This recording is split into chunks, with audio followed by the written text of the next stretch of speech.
सुप्रभातम मित्रवर्या। आज हम भारवी के बारे में अध्ययन करेंगे। तो देखिए, इसके बारे में अध्ययन कर रहे हैं अपन। भारवी, कवि भारवी, जिसका संस्कृत साहित्य में एक अद्भुत नाम है, जिनके बिना संस्कृत साहित्य पूर्ण नहीं हो सकता है। तो उन्हीं का अध्ययन करेंगे हम, भारवी, कवि भारवी।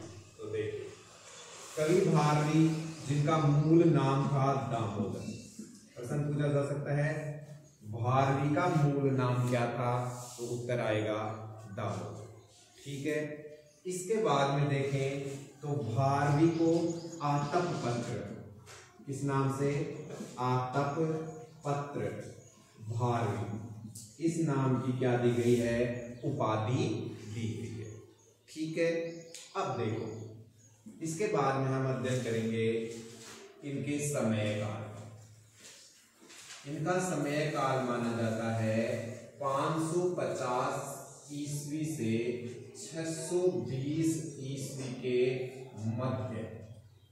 मतलब अनुमान लगाया जाता है कि भारवी का जन्म 550 ईस्वी से 620 ईस्वी के मध्य हुआ था। ठीक है।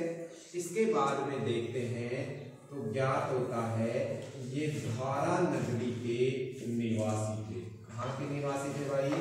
धारा नगरी। ठीक है।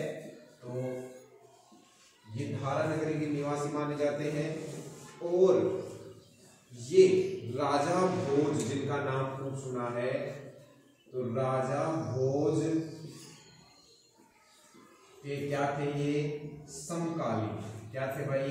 समकालीन। मतलब इनका काल और राजा भोज का काल लगभग समान ही था, लगभग समान माना जाता है।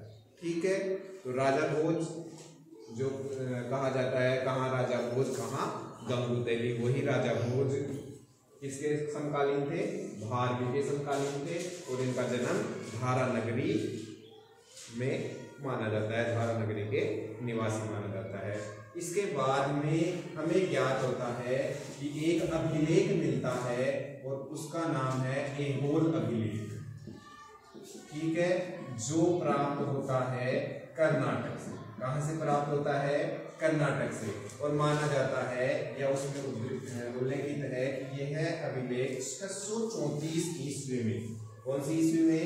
634 ईस्वी में लिखा गया है। और उसमें उल्लेख मिला है किन नामों का? भारवी का और कालिदास का। तो इस बात से भी हमें पता चलता है कि इनका जन्म 634 ईस्वी से पूर्व में हुआ होगा। ठीक है। इसके बाद में देखते हैं तो इनके पिताजी का नाम था नारायण स्वामी। कौन था भाई? नारायण स्वामी। क्लियर हो गया? इनके पिताजी का नाम नारायण स्वामी था। और ये दंडी जो प्रख्यात कवि हैं, उनका भी, उनके क्या थे? ये प्रपितामह हैं, प्रपितामह। ठीक है। तो दंडी के परिवार के ही थे भारवी भी। इसके बाद में हमें पता चलता है ये चालुक्य वंश। कौन सा वंश? चालुक्य वंश। चालुक्य वंश में एक राजा था विष्णुवर्धन। क्या नाम था भाई? विष्णुवर्धन। इस विष्णुवर्धन के ये क्या थे? भारवी सभा पंडित। क्लियर हो गया? ये राजा विष्णुवर्धन के क्या थे? सभा पंडित थे। क्लियर हो गई इतनी बात? कोई दिक्कत है यहां तक? नहीं। चलो, इसके बाद में अपन देखते हैं कि भारवी की एकमात्र रचना थी, वो है किरातार्जुनीयम महाकाव्य। किरातार्जुनीयम महाकाव्य। ठीक है। इस किरातार्जुनीयम महाकाव्य में 18 सर्ग थे। कितने सर्ग थे भाई? 18 सर्ग थे। ठीक है। और इसके प्रारंभ में कौन सा शब्द लिखा गया है? श्रीय। श्रीय और अंतिम शब्द है लक्ष्मी। कौन सा शब्द है? लक्ष्मी। तो प्रश्न पूछे जा सकते हैं कि किरात अर्जुनीयम का प्रारंभिक शब्द क्या है? श्रीय और अंतिम शब्द क्या है? लक्ष्मी। क्लियर हो गया इतना?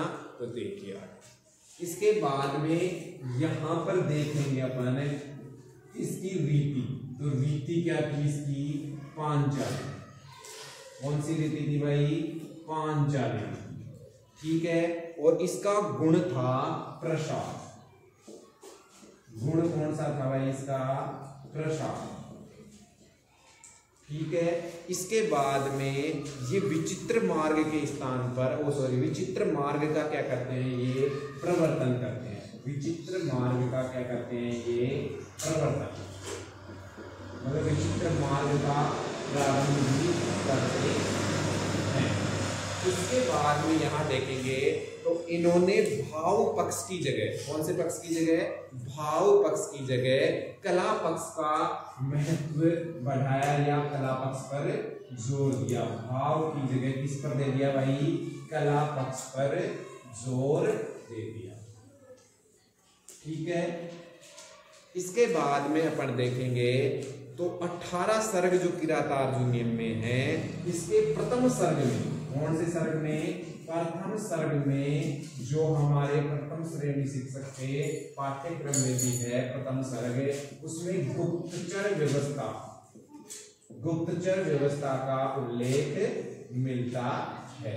गुप्तचर मतलब जो गुप्त रूप से एक दूसरे की बातों का पता, शत्रु की बातों का पता लगाते थे। इसके बाद में यहाँ पर पता चलता है किरात अर्जुनीयम में कि व्यास उपदेश देते हैं। कौन उपदेश देता है? व्यास जी। वेद व्यास जो महाभारत के रचयिता हैं, वो किसको उपदेश देते हैं? अर्जुन को। किसके लिए? पाशुपत अस्त्र प्राप्त करने के लिए। कौन सा अस्त्र है? पाशुपत अस्त्र। और पशुपति किसको कहा जाता है? स्वयं शिव शंकर बोले। ठीक है। तो इसके बाद में अर्जुन कहाँ चला जाता है? ये उपदेश पाकर इंद्रकील पर्वत पर। कहाँ चला गया भाई? इंद्रकील पर्वत पर। इंद्रकील पर्वत कहाँ है? हिमालय में ही है। इंद्रकील पर्वत भी कहाँ है? हिमालय में ही है। तो यहाँ पर जाके ये क्या करते हैं? तपस्या करते हैं। अब जैसे कि आपको पता चल रहा है किरात और अर्जुनीयम दो शब्द आ रहे हैं, तो किरात का मतलब जो है किरात वेशधारी शंकर। किरात वेशधारी शंकर। ठीक है। और इसके अलावा यहाँ पर कौन है? अर्जुन। जो नाम से पता चल रहा है अपने को। इसके अलावा यहाँ पर जब वो तपस्या कर रहा होता है तो अचानक से एक मूक नाम का दानव आ जाता है, जो किसके वेश में आता है? सूअर के वेश में आता है और अर्जुन पर आक्रमण करता है। उसी स्थिति में अर्जुन क्या करते हैं? बाण चला देते हैं और सूअर को छेद करके वो जमीन में उसका बाण चला जाता है। और उसी वक्त एक भील का किरात वेश धारण करके शिव शंकर भी उस पर क्या चलाते हैं? बाण चलाते हैं और वो बाण उसके लग के वो मृत हो जाता है सूअर। तो अब दोनों के बीच में कलह हो जाती है। इसके बीच में किरात वेशधारी भील जो शंकर के रूप में है और अर्जुन के बीच में क्या लड़ाई हो जाती है कि ये सूअर मेरा है, मतलब ये शिकार मैंने किया है। इस बात पर लड़ाई हो जाती है। दोनों के बीच मध्य बाणों से जो लड़ाई होती है वो हो जाती है। फिर बाहुबल मतलब भुजाओं से वो लड़ने लग जाते हैं। और जब इन सबसे प्रसन्न हो जाते हैं शिव शंकर, वो परीक्षा ही तो ले रहे थे, तो उसके बाद में अर्जुन को क्या देते हैं? पाशुपत अस्त्र। कौन सा अस्त्र दे दिया? पाशुपत अस्त्र, जिसके लिए ये सारा अपना किरात अर्जुनीयम लिखा गया। अब देखो इसके अलावा ज्ञात होता है कि 15वें सर्ग में, कौन से सर्ग में? 15वें सर्ग में एक चित्र काव्य मतलब एक श्लोक है जिसका वर्णन मिलता है, जिसमें केवल नए व्यंजन का पूरा श्लोक है लेकिन उसमें केवल नए ही व्यंजन का प्रयोग किया गया है। नुन्नु नो नो नन्नु ऐसे कुछ श्लोक है जिसमें केवल नए व्यंजन का ही प्रयोग किया गया है। तो पूछा जा सकता है कि एकमात्र व्यंजन का प्रयोग करने वाला श्लोक कौन से सर्ग में है, तो 15वें सर्ग में है। हमें यहाँ पर ज्ञात होता है कि शिव सेना के सेनापति कौन है, स्कंद। तो पूछा जा सकता है शिव सेना के सेनापति कौन है, स्कंद। ठीक है, और यहाँ पर वीर रस का प्रयोग किया गया है। कौन से रस का, वीर रस का प्रयोग किया गया है। और वंशस्थ छंद जो सर्वाधिक क्या है, प्रिय है किसको, भारवी को, क्योंकि सर्वाधिक प्रयोग वंशस्थ छंद का प्रयोग किया गया है। सबसे ज्यादा वंशस्थ छंद का ही यूज हुआ है किरातार्जुनीयम महाकाव्य। इतना अपन ने अध्ययन कर लिया। इसके बाद में अपन देखेंगे कि मल्लीनाथ ने, किसने, मल्लीनाथ ने एक टीका लिखी। क्या लिखी है, एक टीका लिखी और उसका नाम है घंटापथ। ठीक है, और इसमें भारवी के बारे में बताते हैं कि इसका क्या है, नारिकेल फल सम्मितो बचो, नारिकेल फल सम्मितो बचो भारवे। क्लियर हो गया। इसका अर्थ ये होता है कि नारिकेल फल, जो नारियल का फल होता है, उसी के समान वचन है किसके, भारवे के। नारिकेल मतलब नारियल का फल होता है, सम्मितो उसी के समान, वचो वचन है, वाणी है, भारवे की। भाई ये कैसे संभव हुआ रे, ये ऐसे संभव हुआ कि जिस प्रकार से नारियल का फल बाहर से तो कठोर होता है लेकिन अंदर एक स्वादिष्ट उसके अंदर फल होता है, तो भारवी की जो वाणी है वो भी क्या है, बाहर से तो कठोर है लेकिन अंदर से कोमल और रुचिकर सार्थक है। ठीक है, इसके अलावा यहाँ पर अपन देखेंगे तो भारवेर अर्थ गौरवम प्रसिद्ध है।